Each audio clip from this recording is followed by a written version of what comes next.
It was a Monday when my world split in two. The morning felt like any other. Sunlight slicing through the blinds, the smell of coffee drifting through the kitchen, and Sophia humming off-key while watering the succulents she'd grown obsessed with during quarantine. If anyone had asked me then, I would have said we were happy.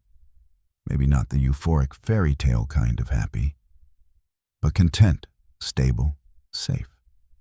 I was wrong.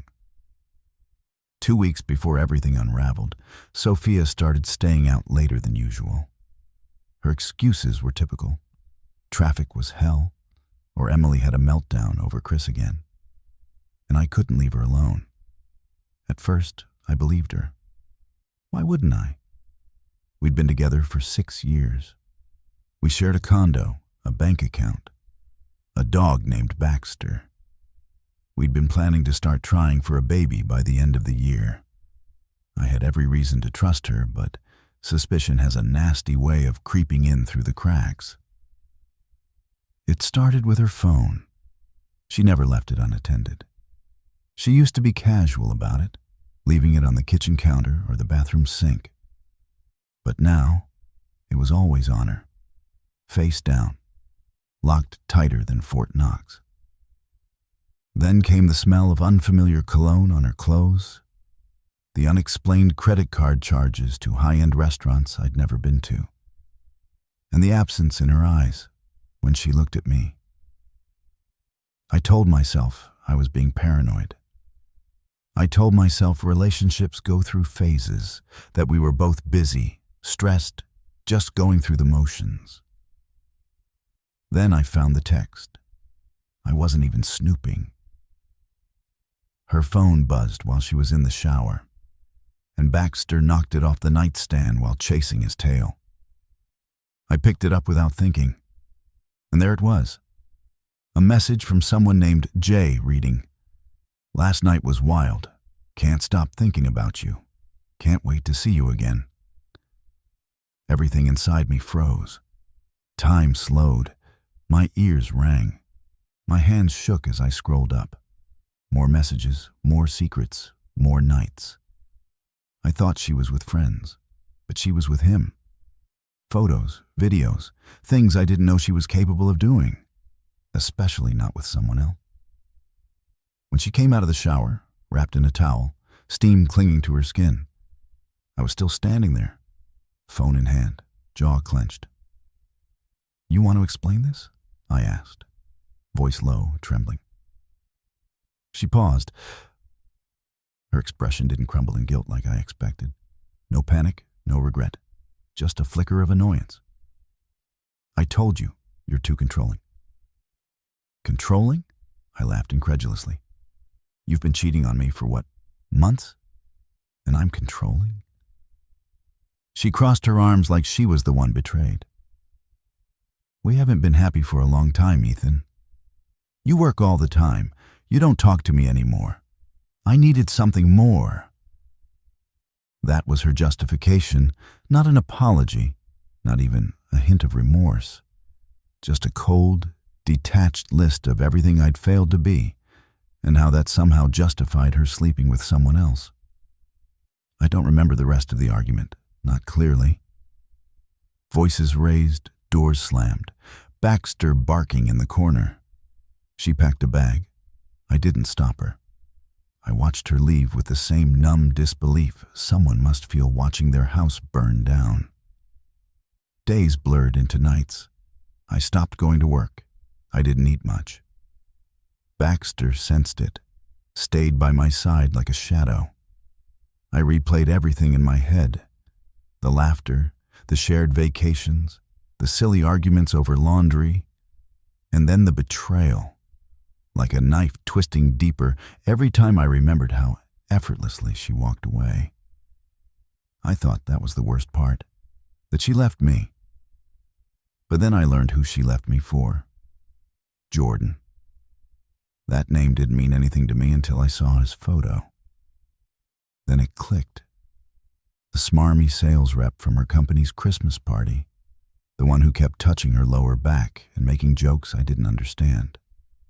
The one she swore was just a friend. He was the one she'd been sneaking off to see. She left 6 years of love and loyalty for a guy who wore too much cologne and called himself a serial entrepreneur. I kept tabs on her from a distance, not because I wanted her back, God no, but because some bitter, broken part of me wanted to see her suffer. I know that sounds cruel. Maybe it is. But when someone you love betrays you, forgiveness doesn't come easy. At first, things seemed great for her. Social media was flooded with photos. Her and Jordan on weekend getaways, sipping wine in rooftop bars, wrapped up in each other like teenagers. They looked happy, recklessly, obnoxiously happy. But perfect storms always start with sunshine. 2 months later, the photos stopped. No check-ins, no updates, no stories. Silence. I heard through a mutual friend, one of the few who hadn't picked sides, that Sophia had been hospitalized. Some kind of infection. I didn't care. I told myself I didn't. But when I heard Jordan had vanished, blocked her, ghosted her, packed up and moved to another city, curiosity got the better of me. I reached out. "Why the hell are you calling me?" she answered, voice brittle and weak. "I heard you're in the hospital." A pause. "So what? Just wanted to know if you're okay." She laughed, and it was the most pitiful sound I'd ever heard. "You want to gloat? Is that it?" "No," I said, and I meant it. "I want to understand." She told me everything. Jordan wasn't who she thought he was. He had other women, lots of them. She wasn't special. She was just another conquest. And when she got sick, when the pain became unbearable, and the tests came back positive for something she never expected to contract, he vanished. Blocked her. Disappeared without a trace. And there she was, lying in a hospital bed, alone, humiliated, scared, and full of regret. "I thought he loved me," she whispered. "I gave up everything." "You didn't give it up," I said quietly. "You threw it away." Silence on the other end, then a choked sob. I didn't gloat. I didn't mock her. I didn't hang up. But I didn't visit either. Because forgiveness doesn't mean forgetting. It doesn't mean opening old wounds just to stitch them back together. She reached out again after she was discharged. She said she missed me, said she still loved me, said she made a mistake. But love doesn't survive betrayal. Not the kind we had, not the kind she destroyed. I told her I hoped she healed, physically, emotionally, all of it. But I couldn't be the one to help her do it. I'd already bled too much. In the end, I didn't need revenge. Life handed it to her in the form of karma. She lost everything. Not just me, but the illusion of what she thought she had. And me, I rebuilt slowly, painfully, brick by brick. 1 year later, I met someone new. Someone kind, honest, the kind of woman who doesn't play games with hearts. We're not rushing anything. We've both been hurt before, but there's peace in that. In knowing what you want because you've already learned what you'll never accept again.